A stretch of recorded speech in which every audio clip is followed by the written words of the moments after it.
I think one of my earliest memories that kind of fueled the whole fashion designer in me was when my Cuban grandma was telling me a story of how when she was younger, she would make all these dresses for my mom. And a lot of the times when she was working with lace, she would actually dye it in Cuban coffee to kind of give it like a nude kind of tan look. And that kind of like just set a light bulb off in my head when I was a little kid. And from then on, I literally started dyeing like everything in Cuban coffee just for fun.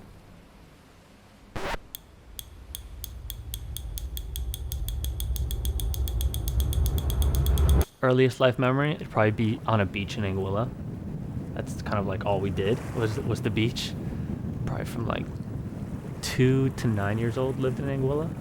Toby. Hi, Toby. When I came to Miami, was like almost the first time I saw McDonald's. Like that didn't exist out there in the Caribbean. Going from Anguilla to Miami was like a huge culture shock for sure. And that's kind of like where I was introduced to like sneakers and the whole scene. And it was kind of through skateboarding. I was skateboarding at the time. I picked that up. That's like what everyone was doing. I spent most of my time off the key, and so I took the metro every morning to and from school. A funny memory that I have is because at the time in high school I was very into sneakers, and so when I would put on like a very nice pair of sneakers that I had, I would always put them in my backpack and I would go to school in slides because I was scared that someone would try to take them on the metro from me. And so I remember that at times, you know, taking my what the dunks off and putting the slides on to go into the metro and like hiding the shoes so that no one would see them.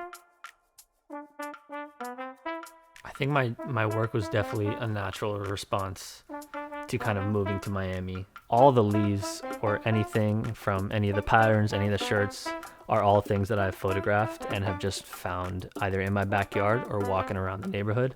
It's honestly just something that I spend a few minutes every day doing so that I can sort of kind of like build up this database of graphics that I can just kind of like use whenever I want.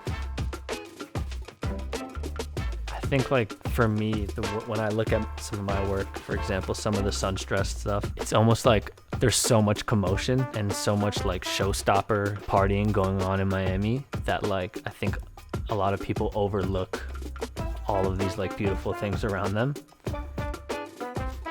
So I feel like Cuban coffee has always been a part of, you know, my family and the culture and even just like my day-to-day experience drinking it every morning. And it's funny because in Miami, it might seem like very overdone. They've all seen it a million times, but I don't think people outside of Miami or the rest of the world has seen it enough. And so I think it still can be very powerful. So I think when you talk about dreams, at least for me, my dream isn't like some sort of collaboration or like ultimate project. It really is just like the ability to do this every day and create what I want to create and kind of just like wake up and like work on the projects that I want to work on.